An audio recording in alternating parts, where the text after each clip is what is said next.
ಪಿರಿಯಾಪಟ್ಟಣ ತಾಲೂಕಿನ ಬೆಟ್ಟದಪುರದಲ್ಲಿ ಕಳೆದ 4 ತಿಂಗಳಿನಿಂದ ಬೆಟ್ಟದಪುರದ ಸುತ್ತಮುತ್ತಲಿನ ಹಳ್ಳಿಗಳಾದ ಚೆನ್ನೇಗೌಡನ ಕೊಪ್ಪಲು ಮಠ ಜೋಗನಹಳ್ಳಿ ರಸ್ತೆ ಶ್ರೀ ಶ್ರೀ ಮಲ್ಲಿಕಾರ್ಜುನ ಬೆಟ್ಟದ ತಪ್ಪಲಿನಲ್ಲಿ ಕೆಇಬಿ ಹಿಂಭಾಗ ತೋಟದಲ್ಲಿ ದಿನಾಂಕ 15ರಂದು ರೈತರು ತಮ್ಮ ಜಮೀನಿಗೆ ಎದ್ದಿನಂತೆ ಹೋಗ್ತಾ ಇದ್ದ ಸಂದರ್ಭ ದಿಢೀರನೆ 4 ಚಿರತೆಗಳು ಪ್ರತ್ಯಕ್ಷಗೊಂಡಿದೆ.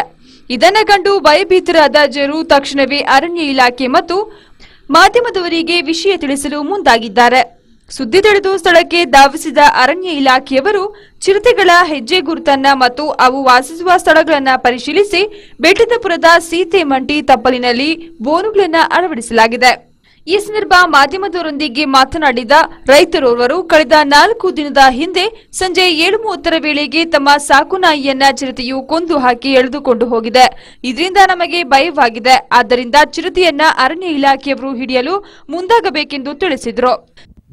ಕೆಲವು ದಿನಗಳಿಂದ ಬಹಳ 3 ಚಿರತೆಗಳು ನಮ್ಮ ಜಮೀನಲ್ಲಿ ಬಂದು ಹೋಗಿ ನಾಯಿ ನರಿ ಕೋಳಿ ಎಲ್ಲವನ್ನು ತಿಂದು ಜನಗಳಿಗೆ ರೈತರಿಗೆ ಎಲ್ಲ ತೊಂದರೆ ಕೊಡ್ತಾ ಇರುವುದರ ದೆಸೆಯಿಂದ ಅರಣ್ಯ ಇಲಾಖೆಯವರ ಸಿಬ್ಬಂದಿಯವರಿಗೆ ನಾವು ಇದುವರೆಗೂ ಹೇಳಿದ್ದರು, ಪೊಲೀಸ್ ಇಲಾಖೆಗೂ ಹೇಳಿದ್ದೀವಿ, ಯಾವುದೇ ಕ್ರಮ ತೆಗೆದುಕೊಂಡಿಲ್ಲ. ಆದ ಕಾರಣ ನಾವು ಇನ್ನು ಮುಂದೆ ಏನು ಕ್ರಮ ಜರುಗಿಸಬೇಕಾಗಿ ನಾವೇನು ಹೋರಾಟ ಮಾಡಬೇಕಾಗುತ್ತದೆ ಎಂದು ನಾವು ಇನ್ನು ಮುನ್ನೆಚ್ಚರಿಕೆ ನಿಮಗೆ ಕೊಡುತ್ತಿದ್ದೇವೆ. ನಮಗೆ ಮಕ್ಕಳು ಮರಿ ಯಾರೇ ಇತರೆ ಜನಗಳು ಬರುವುದಕ್ಕೆ ತೊಂದರೆ ಆಗುತ್ತಿದೆ ನಮ್ಮ ಜಮೀನಿಗೆ. ನಿನ್ನೆ ಬೆಳಗ್ಗೆ ನಮ್ಮ ರುದ್ರೇಗೌಡರ ತಮ್ಮನವರ ತೋಟದಿಂದ ನಿನ್ನೆ ಬೆಳಗ್ಗೆ 3 ಚಿರತೆಗಳು ಹೋಗಿವೆ, ಬೆಟ್ಟದ ಕಡೆ ಭಾಗಕ್ಕೆ ಹೋಗಿವೆ. ಯಾವ ಕಡೆ ಹೋಗೈತೆ ಏನು ಗೊತ್ತಿಲ್ಲ. ನಮ್ಮ ಜಮೀನಲ್ಲಿ ನಾಯಿ ಕೋಳಿ ಎಲ್ಲನೂ ಪೂರ್ತಿ ತಿಂದು ಹಾಕಿ ರಾಮ್ ಶೆಟ್ಟಿ ಮನೆಯಲ್ಲೂ ನಾಯಿ ಕಟ್ಟಾಕಿರೋ ನಾಯಿ ತಿಂದು ಹಾಕಿ ಹೋಗೈತೆ. ನಮಗೆ ಬಹಳ ತೊಂದರೆ ಕೊಡ್ತಾ ಐತೆ. ಈ ರೀತಿ ನಾವು ನಿಮ್ಮಲ್ಲಿ ಅರಿಕೆ ಮಾಡಿ ಕೊಡುತ್ತೇವೆ. ಸ್ಥಳ ಪರಿಶೀಲನೆಗೆ ಆಗಮಿಸಿದ ಉಪವಲಯ ಅರಣ್ಯಾಧಿಕಾರಿ ಮಲ್ಲಿಕಾರ್ಜುನ ಅವರು ಮಾತನಾಡಿ, ಈ ಭಾಗದಲ್ಲಿ ಚಿರತೆಯ ಹಲವು ಬಾರಿ ಪ್ರತ್ಯಕ್ಷವಾಗಿದ್ವು.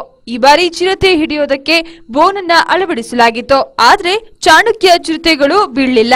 ಈ ಬಾರಿ ಮೇಲಾಧಿಕಾರಿಗಳಿಗೆ ವಿಷಯ ಮುಟ್ಟಿಸಿ ಹಿಡಿಯಲು ಸೂಕ್ತ ಕ್ರಮ ಕೈಗೊಳ್ಳಲಾಗುವುದು ಎಂದು ತಿಳಿಸಿದರು. ರೈತರ ಬಗ್ಗೆ ಭಾರಿ ಕಾಳಜಿ ವಹಿಸ್ತಾ ಇದ್ದೀವಿ. ಸುತ್ತ ಹಲವು ಬಾರಿ ನಮ್ಮ ಕಣ್ಣು ಕಾಣಿಸಿದೆ, ನಾವು ನೋಡಿದ್ದೀವಿ.